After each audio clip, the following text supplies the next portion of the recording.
سرانبەژێ ڕۆژاوای کوردستانی سەلیم سەبری سترانە vê carê rast e ya folklora Kurdî bawayekî nûjen û li ser awayê vîdyoklîp ji bîner û hejêkerên xwe re li YouTube belav kir. Strana vê carê rast e ku yek ji stranên kevnên folklora Kurdî ye li Rojavayê Kurdistanê ji aliyê Stranbêj Selîm Sebrî bawayekî cuda hate nûjenkirin û klîp li bajarê Eseniyê Almanya hate tomarkirin.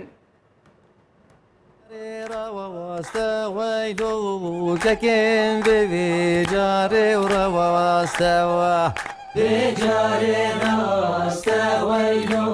ككن بجاري راستوى مرفق عشير كرما واستلو يا واتدغو بواشترف واستوى مرفق عشير كرما واستلو يا واتدغو بواشترف واستوى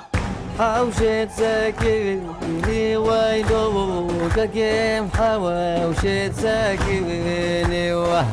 حوشت ساكيني ويلو